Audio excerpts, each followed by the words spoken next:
हुआ क्या कल, क्योंकि पीपल्स पार्टी अपने तौर पर कह रही है, नून लीग अपने तौर पर कहानी बयान कर रही है, तहरीक इंसाफ का एक अपना केस है, लेकिन मुफ्ती नज़ीर अहमद का ताल्लुक जिस जमात से है, पाकिस्तान का नेशनल मीडिया उनको कोई जगह देने के लिए तैयार नहीं है।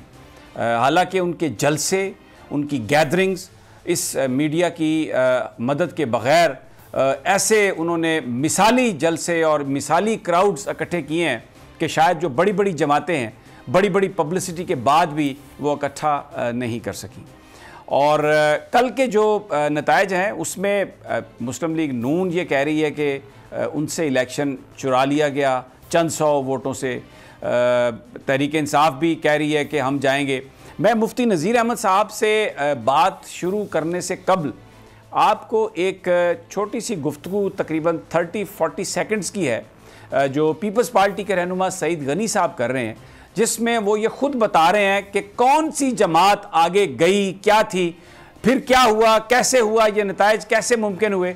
ज़रा सईद गनी साहब ने ये रात 3:30 बजे जिस वक्त पीपल्स पार्टी के उम्मीदवार की जीत का ऐलान हुआ तो उन्होंने ये गुफ्तगू की। आइए ज़रा वो गुफ्तगू सबसे पहले सुन लेते हैं। जनाब सईद गनी साहब।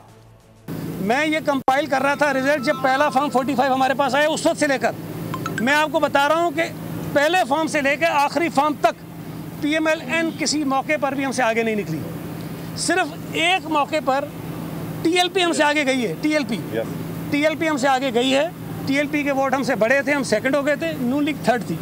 आखिर तक हम उनसे आगे थे, हमारे पास जो फॉर्म 45 आ रहे थे उसके मुताबिक।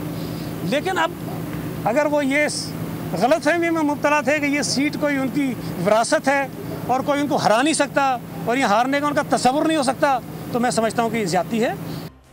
जीतने वाली पाकिस्तान पीपल्स पार्टी के रहनुमा इस बात को तस्लीम कर रहे हैं कि TLP पीपल्स पार्टी के उम्मीदवार से आगे चली गई थी। मुफ्ती नज़ीर साहब के वोट सबसे ज़्यादा थे। ये तकरीबन वही टाइम है जब बिजली गई, रिज़ल्ट्स डिले होना शुरू हुए, 2-3 घंटे रिज़ल्ट्स रुक गए। क्या हुआ ये फिर अब हम मुफ्ती साहब से पूछते हैं, उनके पास क्या इस हवाले से तफसीलात हैं। मुफ्ती साहब बहुत बहुत शुक्रिया, आपने हमें ज्वाइन किया। तो ये आपने बात सुन ली सईद गनी साहब की भी, तो बताइए कि हुआ क्या वहाँ पर, किस तरह से सारा ये मामला इलेक्शन हुआ, क्या आपका एक्सपीरियंस है, ज़रा वो बताइए कौम को। अस्सलामु अलैकुम रहमतुल्लाहि व बरकातुहू। बहुत शुक्रिया। मैं सबसे पहले तो बोल न्यूज़ का शुक्रिया अदा करता हूँ, बिलखुसूस आपका शुक्रिया अदा करता हूँ जो आपने हमारी आवाज़ आवाम तक पहुँचाने के लिए जो ये काम किया है। अल्लाह तबारक व तआला आपको जज़ाए खैर अता फरमाए। तो हज़रात गिरामी, दरअसल बात यही है कि हम तो पहले दिन से ही यही कर रहे हैं, लेकिन हमारे वो वोटों के ऊपर डाके डाले गए। अब आपके सामने सईद गनी साहब भी बात कर रहे थे कि जब उन्होंने देखा कि हमारा रिजल्ट ऊपर जा रहा है तो फिर उन्होंने बाहर से लोग मंगवा कर ऐसे वोटर जिनके इधर वोट नहीं थे उनके जनाब वोट कास्ट करवाए गए, जहां पर हमारा एजेंट मौजूद नहीं था। और फिर उसके बाद हुआ क्या कि अब हमारे पास 236 पोलिंग स्टेशन के मुताबिक जो रिजल्ट है 11,490 और अभी तक 40 पोलिंग स्टेशन का रिजल्ट हमें नहीं मिला। अब इसके अंदर वाज़ेह तौर पर हमें सामने रिजल्ट आ रहा है और जहां तक वो RO साहब की तरफ से जो रिजल्ट अनाउंस हुआ है वो तो 10,000 या 11,000 और पूरे 276 पोलिंग स्टेशन का रिजल्ट उन्होंने दिया है। तो अब यहाँ में समझ नहीं आ रही कि जहाँ तक हमारे पास 45 फॉर्म के मुताबिक 11,490 रिजल्ट हमारे पास मौजूद है, अभी 40 पोलिंग स्टेशन का हमें रिजल्ट अभी नहीं मिला। तो आप बताएं कि हमारा रिजल्ट पड़ रहा था, तो ये फिर इन्हीं की मिली। मुफ्ती साहब ये बताइए, आप कह रहे हैं कि 240 जो पोलिंग स्टेशन हैं उनके नताइज आपको मिले, बाकी जो है वो नताइज उन्होंने आपको नहीं दिए, तो आपके जो पोलिंग एजेंट्स हैं उनको वहां से निकाल दिया गया, उनको फॉर्म 45 दिए बगैर वहां से रुखसत कर दिया गया, आप ये कह रहे हैं? कहीं से तो उनको निकाल दिया गया और कहीं से मकसद है कि वो 45 फॉर्म दिया ही नहीं गया। और जहां तक मुझे बात तरह से ये खबर मिल रही है कि हमारे जब जहां बिजली गई तो उसी दौरान हमारे जो वोट थे उनको जलाया भी गया। ये भी खबरें हमारे पास आ रही हैं।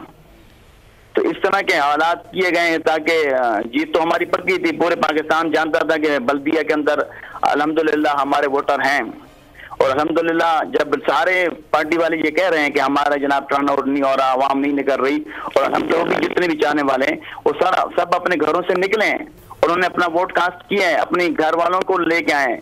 तो फिर बताएं, रिजल्ट तो हमारा यहाँ आना चाहिए था, लेकिन हुआ क्या कि जब वही पुरानी सियासत चल रही है कि जनाब बाद रिजल्टों के अंदर, नतीजों के अंदर जनाब अदल कर दिया जाता है, कभी क्या किया जाता है। इसी तरह 88 के अंदर भी हमारे साथ यही किया गया। तो अब बताएं, आपके सामने ये सारी चीजें हैं, और जुल्म भी हमारे ऊपर किया गया, यहाँ तक कि पुलिस वाले कहते हैं आप तो कलअदम है, आपको किसने इजाजत दी इलेक्शन लड़ने की। तो यहाँ तक बातें हो रही हैं। अच्छा मुफ्ती साहब, एक और बात, इधर एक बड़ा मसला पाकिस्तान का ये है कि जो भी पॉलिटिकल पार्टीज़ के लोग हैं वो इलेक्शंस पे करोड़ों रुपए खर्च करते हैं, जिसकी वजह से कोई गरीब आदमी इलेक्शन लड़ नहीं सकता, और अगर गरीब इलेक्शन लड़ नहीं सकता, असम्बली में आ नहीं सकता, तो गरीबों के मसाइल की तो कोई बात ही नहीं है। आप ज़रा बताइए कि आपने ये जो इलेक्शन के एक्सपेंसेस हैं, क्योंकि ये एक नई बात होगी पाकिस्तान के लोगों के लिए, कि आपने बज़ाहिर तो ऐसा नहीं लगता कि आप लोगों के पास, आपकी जमात के पास कोई पैसे हैं, तो किस तरह मैनेज किया आपने ये सब कुछ? अल्हम्दुलिल्लाह अमीरुल मुजाहिदीन ने हमारी जो मुल्क पाकिस्तान के अवाम है, जो चाहने वाले मुल्क पाकिस्तान के और मुल्क पाकिस्तान की हिफाजत करने वाले हैं, और पाकिस्तान की नजरियाती सरहदों की भी हिफाजत करने वाले हैं, अल्हम्दुलिल्लाह बाबा जी ने कहा आप इखलास पेश करें, ईमानदार लोगों को पेश करें, तो लोग पैसे रखकर रोडों पे चले जाएंगे। मानी की हालत के अंदर हम तो मैदान के अंदर आए हैं, हम तो आए हैं कि दिखाना चाहते हैं कि जनाब देखें हम बेसरो सामानी की हालत के अंदर भी इलेक्शन लड़ सकते हैं, इखलास पेश करें, लोग पैसे रोडों पे रख के चले जाएंगे। और इंशाअल्लाह यही लोगों ने हमारे साथ यही किया है कि लोगों ने खुद अपने तौर पर खुद पैनाफ्लेक्स भी लगाए हैं और तशहीर भी खुद उन्होंने की है। हमें तो इतना खर्च भी, हमारे पास क्या चीज है, हम तो बेसरो सामानी की हालत में निकले। लोगों से आवाम तक यही पैगाम पहुंचाना चाहते हैं कि जनाब अब हुजूर के दीन के लिए आप निकलें, इंशाअल्लाह हुजूर का दीन इंशाअल्लाह तख्त पर आएगा। और यही हमारा मकसद है कि हुजूर के दीन को मुल्क पाकिस्तान जो 73 साल गुजर चुके हैं, जिस नाम पर पाकिस्तान बनाया, पाकिस्तान की नजरी को खत्म किया जा रहा है, यहाँ लिबरल लोगों को लाया जा रहा है जो सिर्फ ऐशो इशरत और एसी के अंदर बैठकर लोगों के फैसले करते हैं जनाब। तो हम तो ये चाहते हैं कि लोगों के फैसले एसी के अंदर बैठकर नहीं, बल्कि लोगों के दहलीज के ऊपर जाकर फैसले उनके हों। तो हम तो ये निज़ाम चाहते हैं ताकि हर उनका हुकूक उनके घर तक मिले। हम तो ये चाहते हैं कि मुल्क पाकिस्तान पूरे आलम इस्लाम का की सरबराही करे। तो हम तो ये चाहते हैं, हम ये चाहते हैं कि मुल्क पाकिस्तान तमाम जितने भी मजलूम मुसलमान हैं उनकी हिफाजत करे, उनके दर्द के अंदर शरीक हो। तो हम तो ये चाहते हैं। अच्छा, लेकिन हुआ क्या, एक आपने बड़ा अच्छा आपने बताया कि आप क्या चाहते हैं। मैं ये इसलिए पूछ रहा हूँ कि बहुत सारे लोग, क्योंकि मीडिया पर, नेशनल मीडिया पर आपको बहुत कम मौका दिया जाता है, बल्कि ना होने के बराबर है, खबरें भी नहीं लगती आपकी।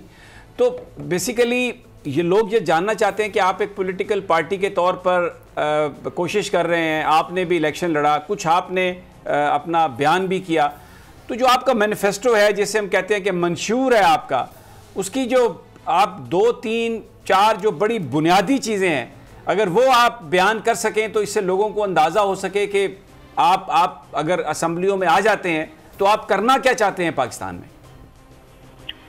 हमारा तो बहुत सादा सा है उसूल दोस्ती, यानी हमारा तो बहुत सादा सा मंशूर है, इस्लाम, पाकिस्तान और अवाम।